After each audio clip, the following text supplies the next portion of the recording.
گل پوش و سبز آغوش شفق با قله همدوش صبا در ساغری گلها شرابی قدرت آرد نوش صبا بیدار و ما بیدار نوا در شاخه ها بیدار بهاری شوق زا بیدار دلم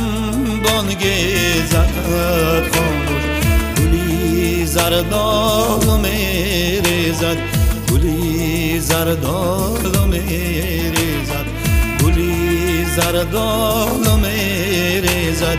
گلی زردال میریزد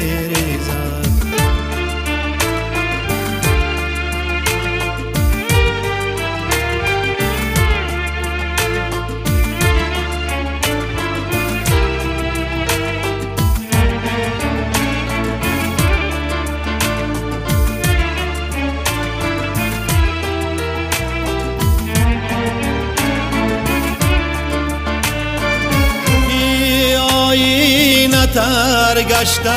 زی عشق و ابر باران ها دم دریای شیرین کم زی ناشان نیسان ها توی همزاد باران ها توی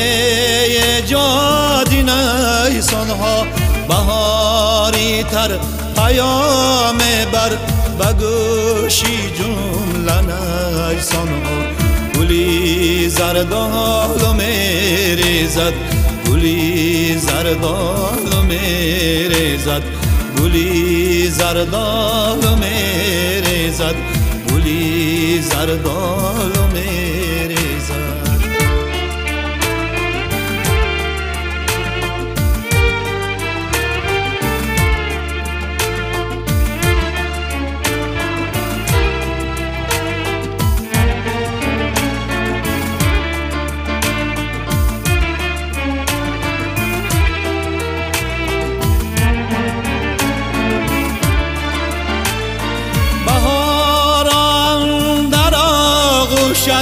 جهان توحید می خواهد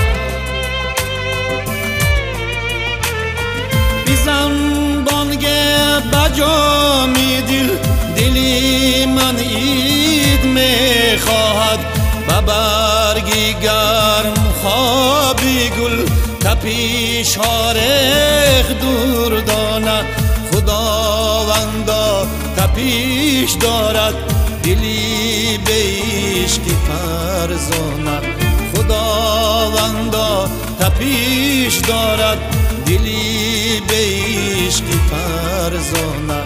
گلی زردال میریزد گلی زردال میریزد گلی زردال میریزد گلی زردال میریزد گلی زردال میریزد